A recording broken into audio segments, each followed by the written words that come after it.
بچه امروز که بریم تست کنیم باگ‌های فری فایر رو بزن که بریم. here we go. بریم برای سراغ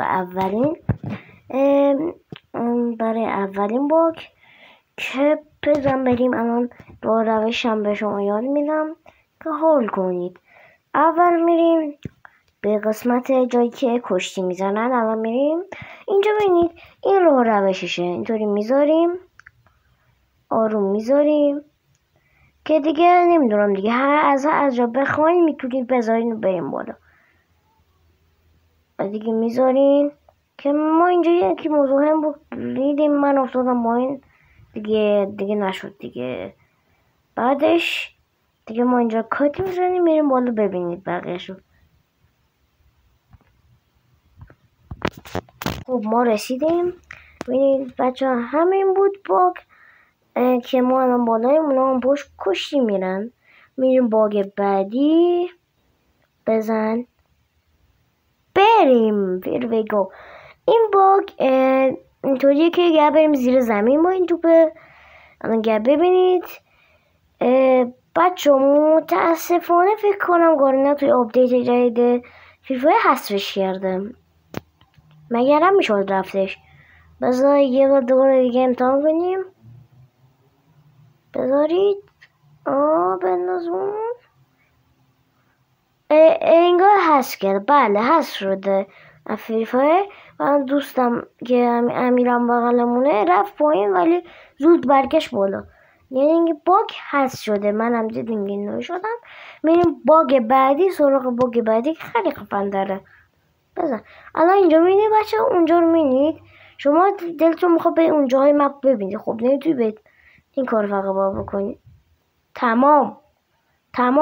حالا توی اسکیت هم اینجا بزنید و تمام میتونید برید و هر جا که دلتون بخواد اینجا و حال کنید. خب این باگ هم قاچاق موتوره که دیده مثلا بس اینجا موتور دارن با این روش میارن که فکر کنم اینم توی آپدیت جدید هست شده. اینجا من خراب کردم ولی شما قشنگ برید. شما برید دیگه. نگاه من خراب میکنم، امیر درست میکنه، کات میکنیم و ببینیم هست شده یا نه. بذار بریم یکم. خودم میتونم برمش قبل از اینکه امیر خودش برامون کار انجام بده. انگار نشد. خب امیر برامون در آورد. باگ فکر کنم کار نمیکنه. بذار برم ببینم. نمیشه بچه. بذار یه بار دیگه. بچه نمیشه. باگ نمیشه فکر کنم دیگه. اینم فکر کنم رفته دیگه. بازی رفته. اینا رو میبینید دارن قیم میکنن. نه دیگه نمیره دیگه. باگ رفته.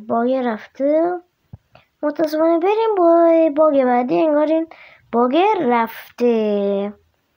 بریم باگ بعدی. here we go.